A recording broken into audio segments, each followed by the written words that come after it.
All right, good morning. Let's go ahead and get started. So there'll be review session today at 4 o'clock for exam 1. That's in 1104, just down that wing. And then on Sunday, Melissa will be doing one same time, same room. So if you make it your own, you'll get more out of it. So bring questions. And then in the absence of you having questions, I don't want Melissa to have to just, ad lib it. So she'll go through the worksheet that's posted on there. So if you could bring that, that would be great. The other thing I wanted to just point out, homework 1, it's a little bit, or homework 5, it's a little bit shorter than previous homeworks. I'm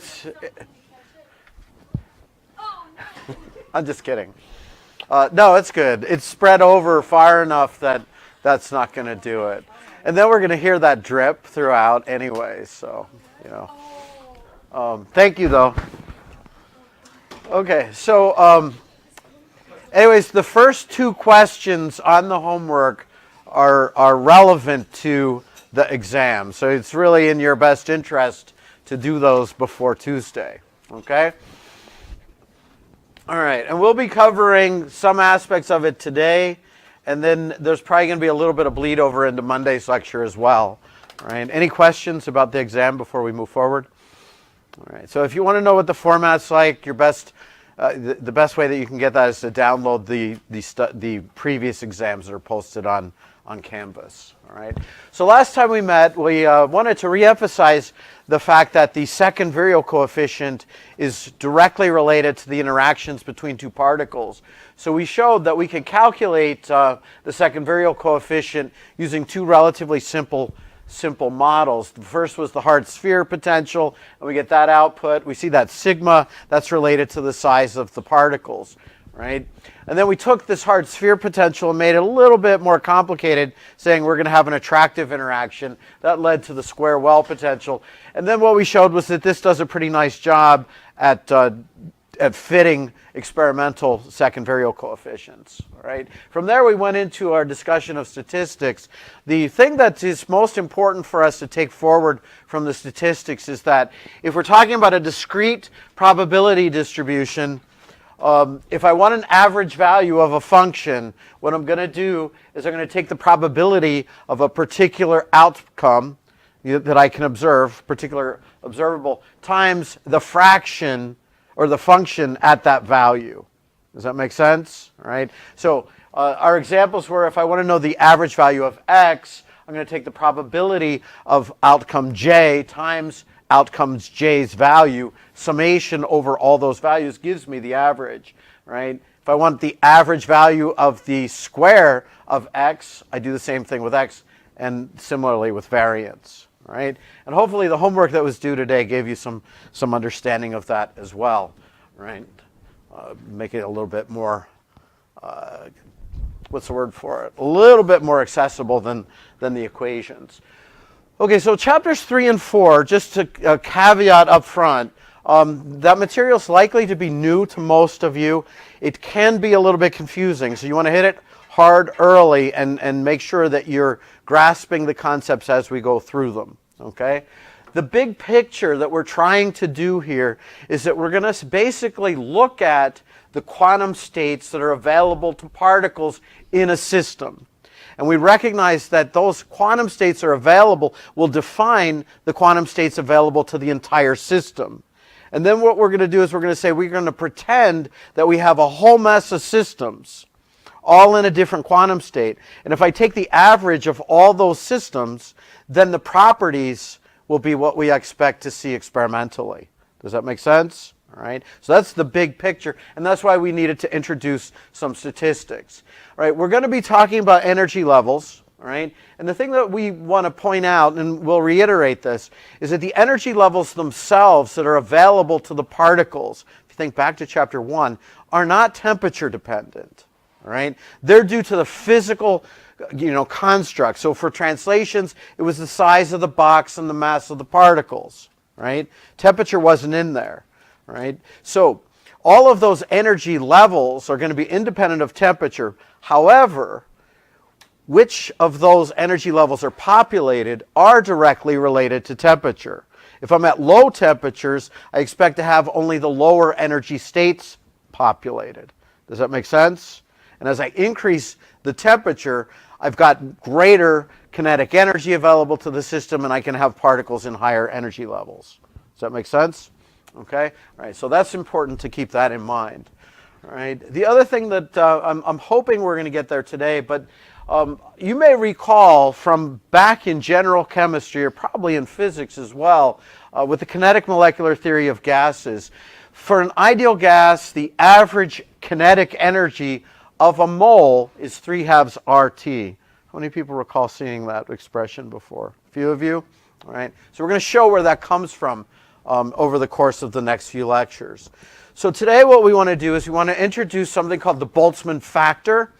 We're going to talk about its significance. And the first two homework problems for Chapter 5 are designed to help you understand the significance of the Boltzmann factor. And then we're going to introduce something called the system partition function. Has anyone heard of partition functions before? Right. So that's news to most of you. So these can be a little bit confusing, so you want to make sure that you hit them hard up front. All right.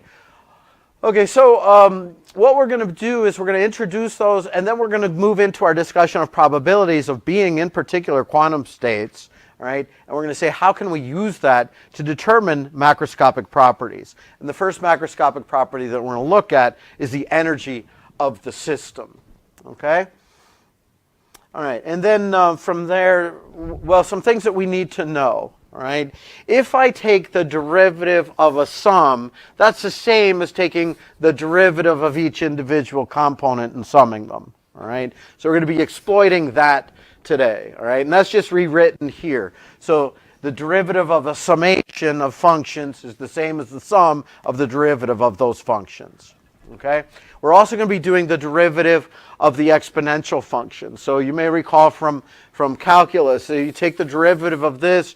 In this case, we're going to take it with respect to beta. It gives itself back, and then you have to take the derivative of this with respect to beta. Okay, and that's going to give me minus e. That's very important. Okay. All right, so I think what we're going to do today is take a little bit of attendance. So the way that we're going to do this is just a math review worksheet. You can work in groups of up to 4. Actually, let's make it groups of up to 5. Just make sure everybody's name's on it. All right, so there's some mathematical and legibly. And please include last names too.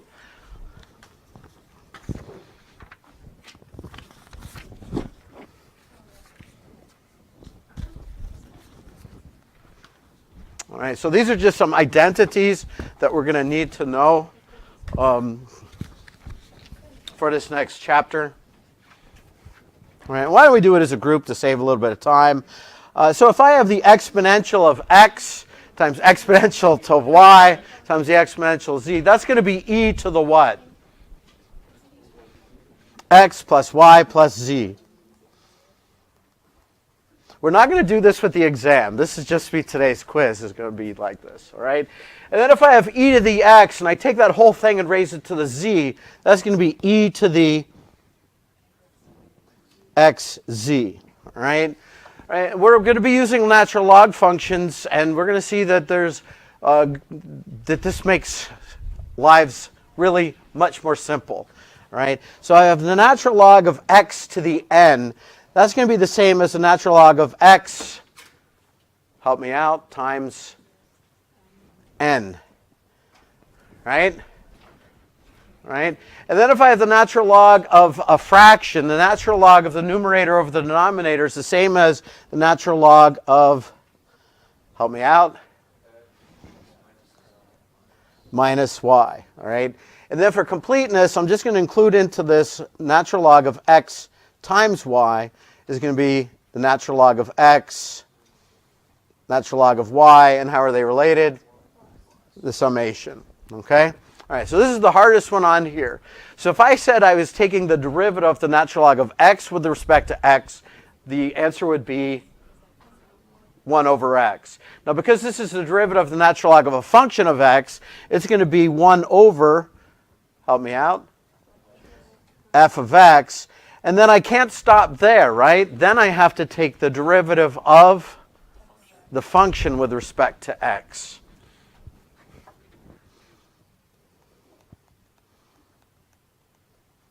All right? So you should be conversant with all of these tools. All right? We're going to be using those in the next 2 chapters.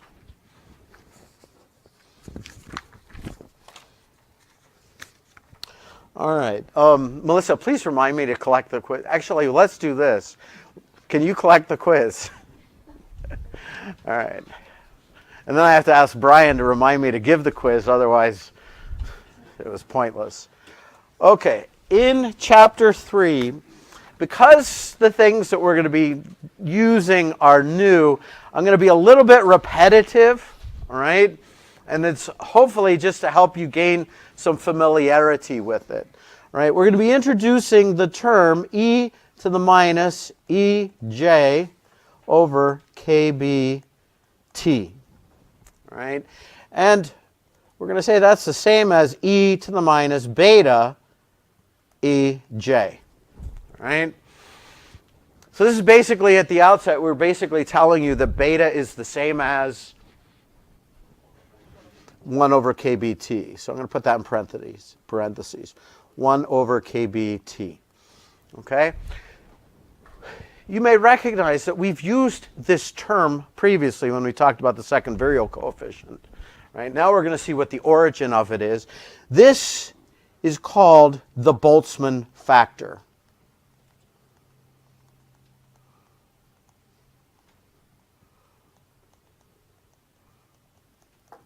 So that's going to be the focus of this chapter. In addition to that, we're also going to introduce something called a system partition function.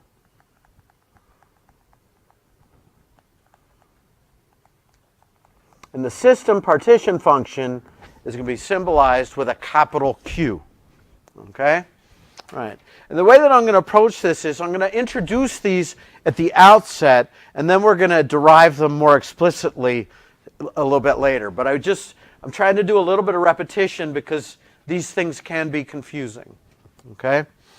All right, so what we know from chapter 1 and from general chemistry and from physics is that when we're talking about atoms and molecules and particles, we know that their energy states are all quantized. And because the systems are made up of these atoms and molecules that have quantized levels, that means our systems also have energy levels that are quantized. Okay? And what we're going to be doing is asking the question, how are our molecules and systems of molecules arranged over different energy states?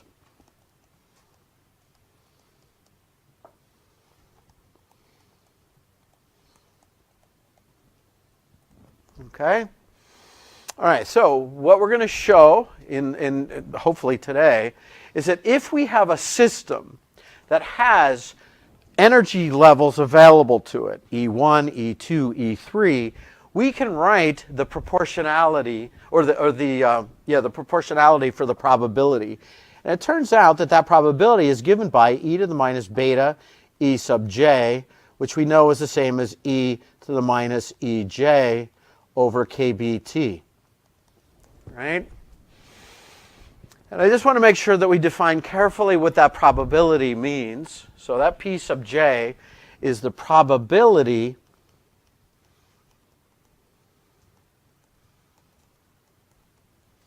that we're in quantum state J. So probability that system is in specific quantum state J.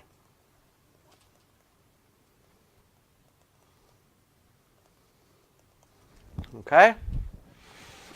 All right, and because this is a proportionality, then what we can say is that that probability is going to be equal to a constant times e to the minus beta E sub j, which is the same as the constant times e to the minus ej over kbt. right? And then again, we just want to make sure that we define this. So this big capital E refers to the energy of a system in a specific quantum state. Does that make sense? Okay. All right, so that's going to give us our probability. We have a constant times the Boltzmann factor. Okay? And then what we know is that for our probabilities to have meaning, if I sum over all the possible quantum states, what do the probabilities have to sum to? They have to sum to 1. All right? And so what I can say then is that the summation j equals 1 c e to the minus e sub j over kbt has to be equal to 1. All right? And because this is a constant, I can pull that out in front. We agree? All right? And that also tells me what the constant is. All right? So we can say C is equal to 1 over the summation of all of these Boltzmann factors.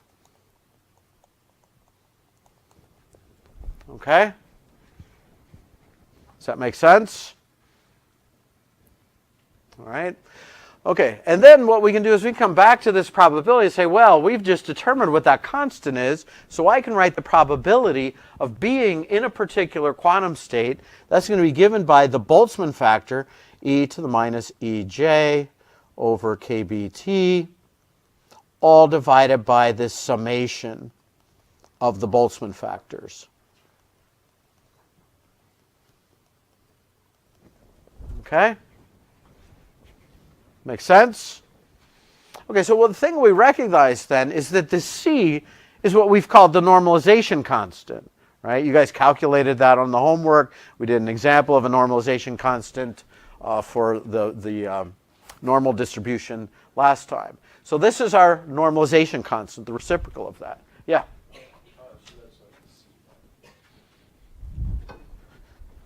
C would be, C is given by this, okay? All right. Now this summation is important, all right? Because that summation is important, we call that the partition function. So the summation E sub j e to the minus ej over kbt is what we're calling Q. Okay? Right? So partition function is the sum of the Boltzmann factors for all of the accessible energy states, quantum states. Okay? All right, so I want to just summarize that. So, pretty straightforward. That's the reciprocal of the normalization constant.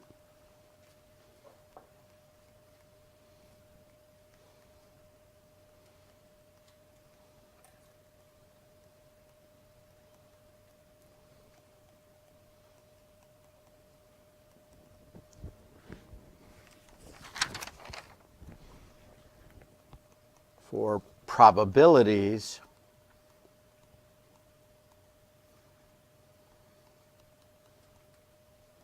of accessible quantum states.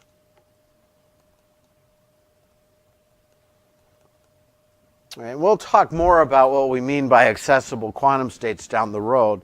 But, if I'm thinking about a penny, I can have a head or a tail, right?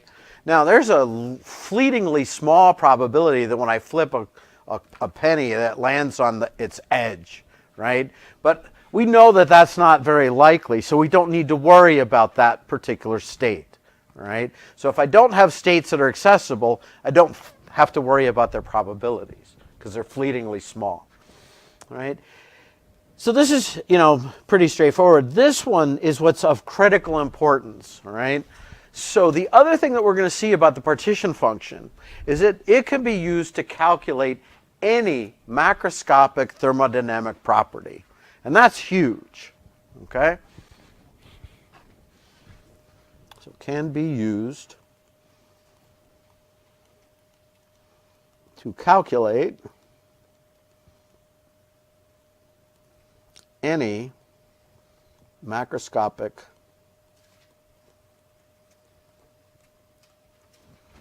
thermodynamic property.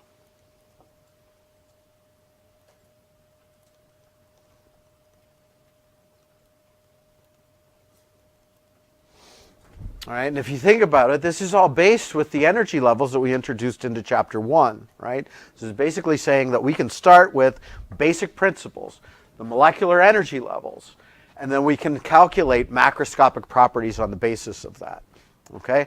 So the thermodynamic properties that we'll be calculating, we're going to start by looking at the energy of our system. We're going to go from there to C, which is the heat capacity.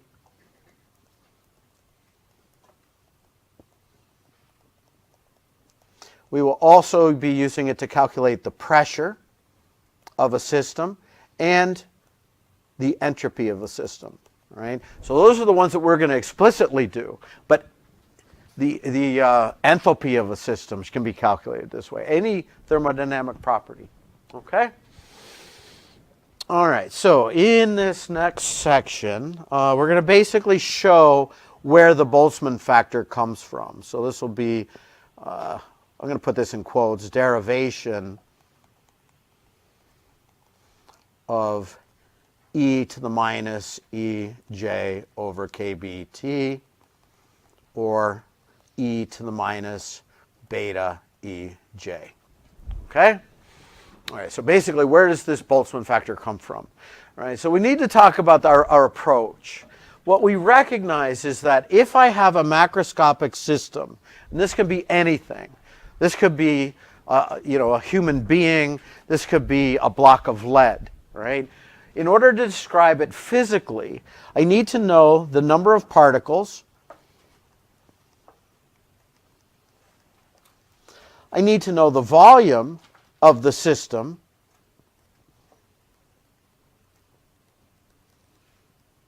And I need to know the forces between the particles that make up that system.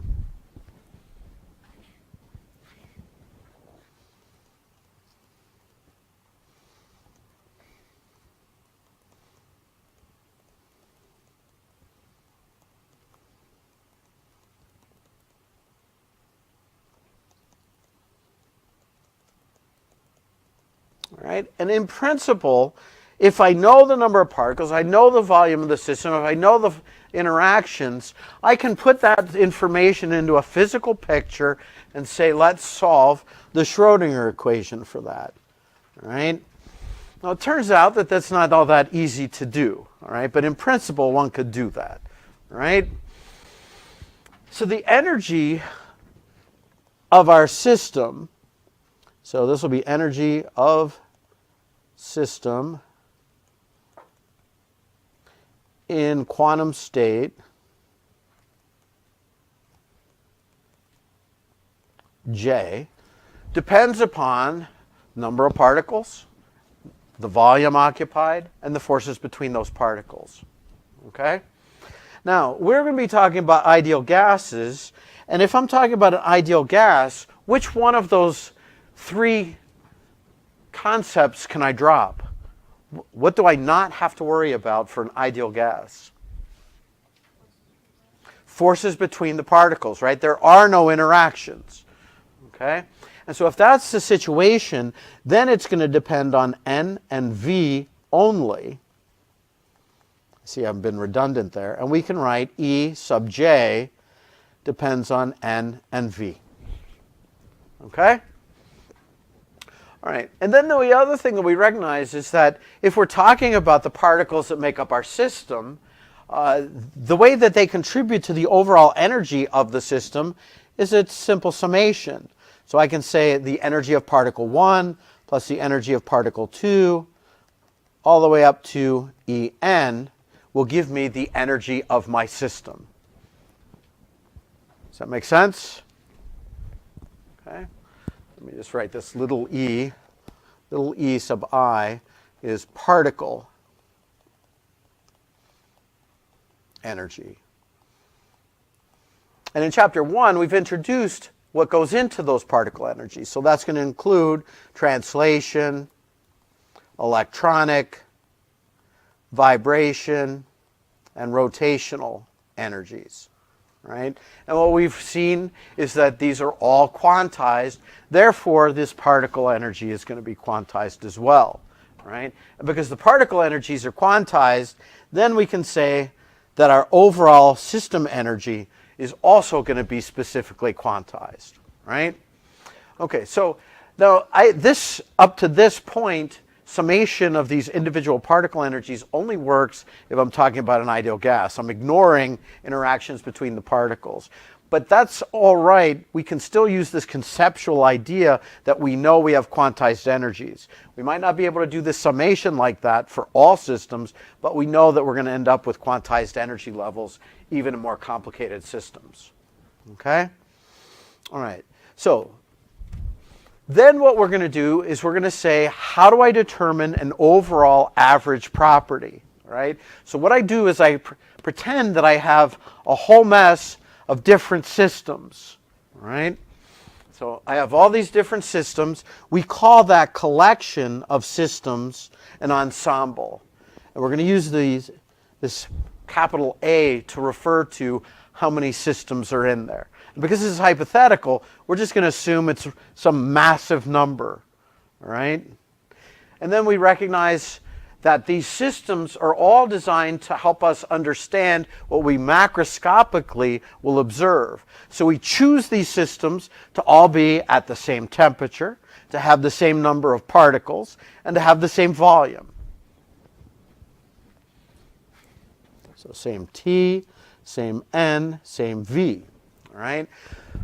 But because we know, we're talking about translational energies, there's billions and billions of energy levels available to our particles, right?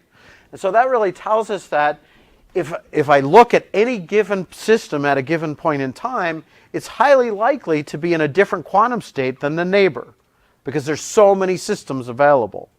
Does that make sense? Right? Think back to homework 1. You calculated an average value for the translational quantum number of 10 to the 9th, right? That means there's 10 to the 9 energy levels all available to a particle in that system, okay? So what we can say is that because n is large, we will say there's many accessible quantum states.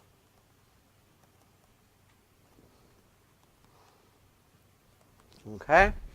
All right, before we move forward, thinking about the bigger picture, if I have this ensemble of systems, I can determine an energy for this one, this one, this one, and this one. And if I take the average of all those energies, that's what I expect to observe macroscopically, right? Or if I know what the entropy of this system is, and this system, and this system, take the average of all of them, that's what I expect to observe experimentally, right?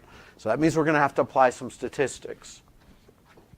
All right, so before we go there, what we're going to do is we're going to talk about where this Boltzmann factor comes from, all right?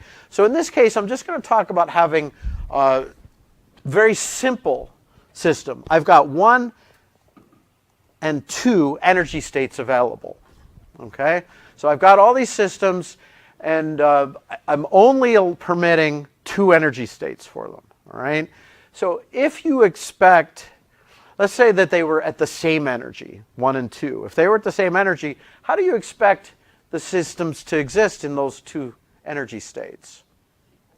You'd expect them to be equal to each other, right? And if I separate those 2 energies, right, I expect to see more of them in which state? The lower state. Does that make sense? Right? And so what we can say is that in general, the number of systems in one of our energy levels compared to the other energy level is going to be a function of the absolute value of those states. All right? And we've already gone to the next concept, and that is, as I separate these, I expect to see fewer of them in the upper energy state, right? And so that really tells me that the difference between the 2 energy levels is also important, Okay? And so I can say that as the number of systems in one energy level versus the other energy level will be a function of the difference between those two energy levels. Okay? Now I chose this simple system to start with, and then we recognize that if I have multiple systems, between any two systems I'm going to have the same thing. So if I have now 3 energy levels available, the ratio of systems into energy level 3 versus 2 will be due to the difference between those two. And if I'm talking about those systems in energy level 3 versus energy level 1, that'll be due to the difference between the first and the third energy levels. All right? So let's do a little bit of an arithmetic trick here. So I know that the systems that I have in the third energy level relative to the first can be written as A3 over A2 times, what's going to make this a true mathematical statement? What do I need to put in here? A2, and down here, A1. All right? All right. Again, this is just a straight up mathematical trick. Okay? Whoops, and I wrote A1 twice. A2 over A1. All right, so taking what we've introduced, this says the left side of our equation is going to depend upon the difference between energy level 1 and energy level 3. All right? And then the first fraction will be a function that depends upon the energy difference between 2 and 3 times a function that depends on the difference between E1 and E2. Okay? So we want a function that fits this profile. All right?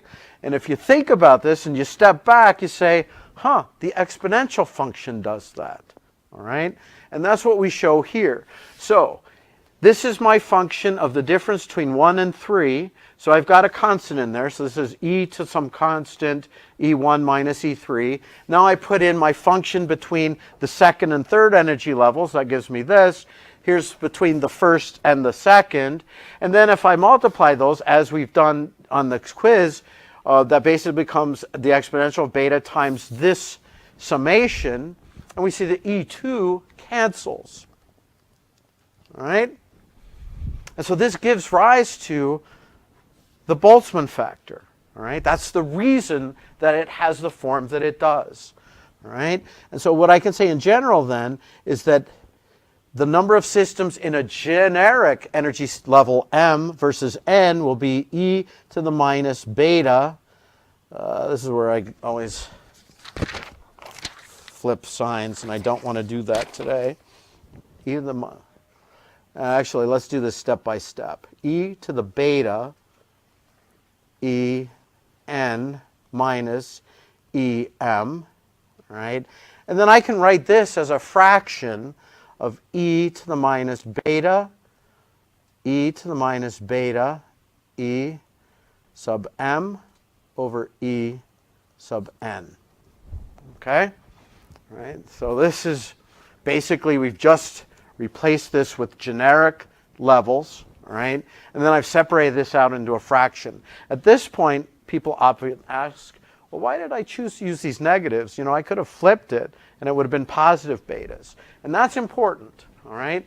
So let me take a moment and just write e to the minus beta e sub I, all right? If e sub I is equal to 0, right, that means that I have a low energy. I'm going to compare that with a really high energy. And how high can I go? Well, we'll say we go to infinity, okay? And beyond, right? So if I have my energy at 0, I put 0 in there, this goes to e to the 0, which is 1, right? And if I have infinity in there, that goes to e to the minus infinity, which is equal to 0, right? All right? And this basically says if I have high energy states, I have less likelihood of populating it than if I have low energy states, right? And that comes into being because we've got that negative sign in there. We good? Okay? All right, now because this ratio is true, now what I can do is I can say, well, there could be a constant in front of there, so I can write the number of systems in my ensemble in quantum state J is given by a constant e to the minus beta e sub j. Okay? All right, so at this point in our ensemble, we can determine how many systems are given or in a given quantum state. Okay? All right, so we're going to do system partition function.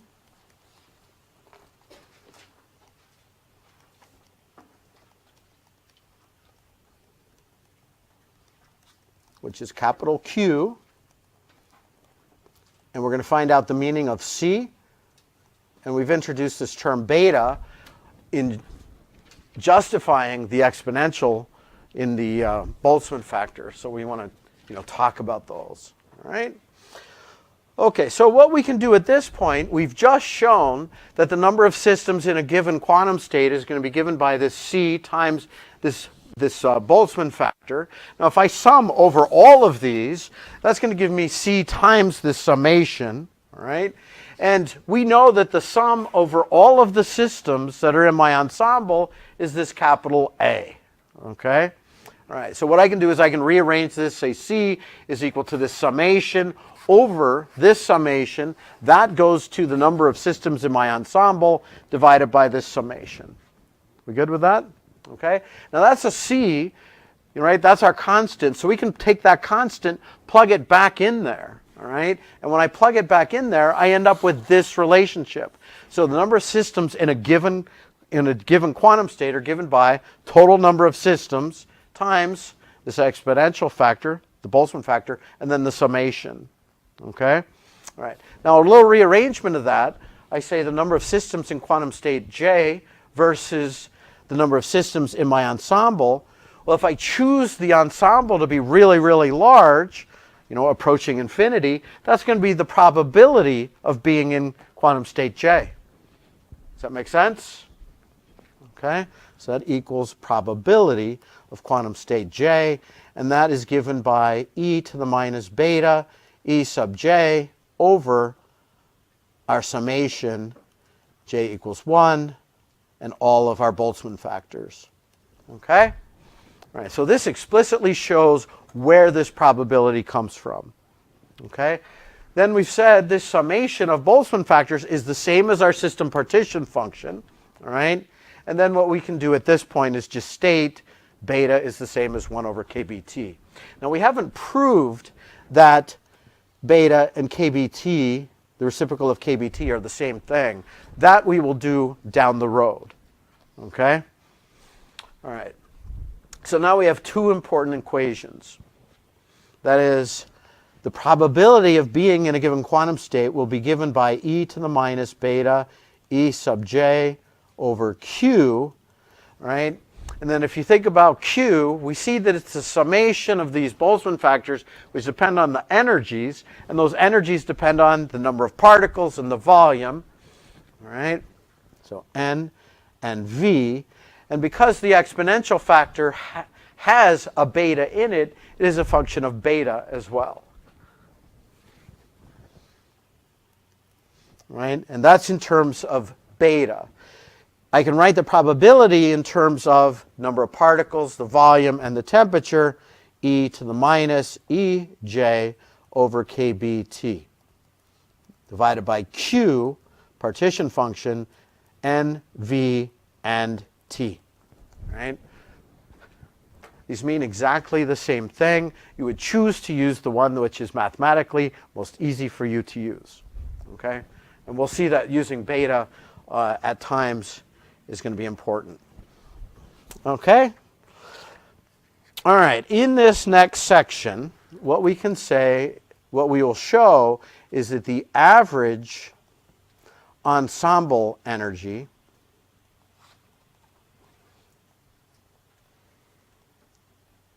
which we're going to symbolize with this capital E and then our average, is going to be the same as experimental energy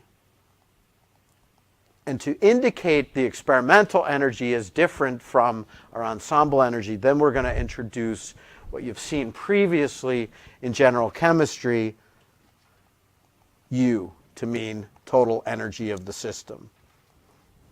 Recall that? Okay? All right, so this refers to measuring it macroscopically. This refers to measuring it or calculating it from statistical thermodynamics. Okay, so what we want to do is show how we can use partition functions to calculate the energy of a system, of our systems in an ensemble. All right? And what we know in general is if I want to know the average energy, I'm going to have to sum over all of my states the probability of being in a state times the value of that function at that state. So that's going to be the energy of a particular quantum state times the probability of being in that quantum state. I sum over all the possible quantum states. Make sense? All right, so that's direct application of statistics that we introduced in Math Chapter B. Okay, so in terms of what we've introduced for the probabilities, we're basically saying that our average energy for our ensemble is going to be given by the summation over all states j, E sub j, times, now I introduce e to the minus beta ej over q, which is a function of n, v, and beta. Okay? All right? So this is the probability of being in quantum state j. That's the energy of quantum state j. And we know if I sum over all the possible states, that's going to give me the average. Does that make sense? All right, the other thing to recognize, keep in mind this q was the reciprocal of a normalization constant. So it's a constant, right? So that means that can be pulled out in front. So just for cleanliness, I'm going to write this as 1 over q times the summation ej e to the minus beta ej. Okay? All right, so keep that in mind. We want to see if we can come up with an expression for this. Okay? All right, so now what we're going to do is mathematical manipulation, which is a nice way to say a trick. Okay? All right, and the trick we will see works in our favor. So what I'm going to do is I'm going to say, let's take the natural log of our partition function and take the derivative of it with respect to beta. Well, we know that the derivative of a function with respect to some variable will be the reciprocal of that function, right? So I'm going to write 1 over q, all right? And then next up, I have to take the derivative of that function with respect to beta. So that's going to become derivative of q with respect to beta. We're going to hold the other variables constant, n and v. Make sense? Okay? All right, next up I'm going to write 1 over q, all right? And I'm going to say the partial with respect to beta. Now what we're going to do is introduce our definition of the partition function. That's a summation, right? And that summation is over all the quantum states e to the minus beta e sub j, holding n and v constant, right? So I have the differential of a sum, and that's going to be the same as the sum of the differentials. All right, so I'm going to write that up above. Sum over all states j dE to the minus beta ej with respect to beta, holding n and v constant. Okay? Make sense? All right, so now what I want to do is I want to take the derivative of that exponential with respect to beta. All right? So let me just write that down here. The derivative of e to the minus beta ej with respect to beta, holding everything else constant, will be given by, well, we know that we get our exponential back, e to the minus beta ej, right? And then I need to take the derivative of this with respect to beta, and what's that going to become? That's going to be minus the energy. Okay? All right, and so that means every one of these terms gets replaced with Ej times this exponential. Okay, so I'm going to write that out explicitly. So I can say that the partial of the natural log of q with respect to beta, holding n and v constant, is given by 1 over q, nothing new there, and times the summation over all states j minus Ej times the exponential e to the minus beta Ej. Okay? Do you see this somewhere else? That's the negative of this, right? Okay? And so what we've shown is that our average ensemble energy is going to be given by the partial of the natural log of our partition function with respect to beta, right? In chapter 4, we're going to show where we get system partition functions. These will be analytical expressions, right? Now I know if I take the derivative of that analytical expression with respect to beta, that gets me the energy of the system. Okay? Let's see, how are we doing on time here? 10:46, not too bad. All right, so this is in terms of beta. We'll see that sometimes we might want to do it in terms of temperature, right? So I want to talk about that. All right, so what we're going to do is we're going to come down here. We're going to scratch that. I'm going to say that my energy is going to be the same as minus partial ln q. Now, because what I'm interested in is getting a relationship between, in terms of temperature, I'm going to say d ln q with respect to T.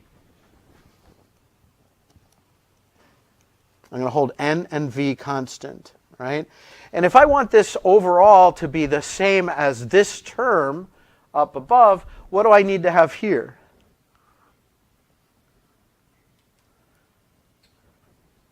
I need to get rid of the dt, right? So I'm going to have dt, and I want to end up with d beta, so that means I'm going to have that in the denominator, right? So that means I need to have dt d beta. And again, we're going to hold n and v constant. Does that make sense to everybody? Right? So this will be the same as this. Okay? And now what I can do is I say, well, how can I get dt d beta? Well, what we know is that we're going to start by looking at d beta dt. We know that beta is 1 over kb t.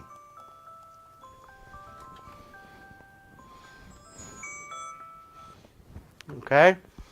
And I'm going to take the derivative of that with respect to temperature. Well, kb is a constant. That comes out front, 1 over kb. All right? And then the derivative of t to the minus 1 with respect to t will be minus 1 over t squared, right? Okay. And so that also tells me that dt d beta will be the reciprocal of that, right? So that'll be minus kb t squared. And so I can write the energy is equal to plus kb t squared, the partial of the ln of q with respect to t, holding n and v constant.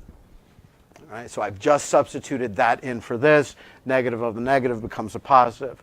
And again, what this tells us is if we have an analytical expression for the system partition function, I can take the derivative of that, the natural log of that function with respect to t, multiply kbt squared, and I have the energy of my ensemble. Right? And I realize that there's a lot of nitty-gritty details here. If you step back and look at this, this is really pretty cool. All right? So we'll leave it there for today. And on Monday, the thing that we're going to do is we're going to bring in some analytical expressions, and we're going to calculate average energies. And that is something that you're responsible for the exam. All right? Have a good weekend.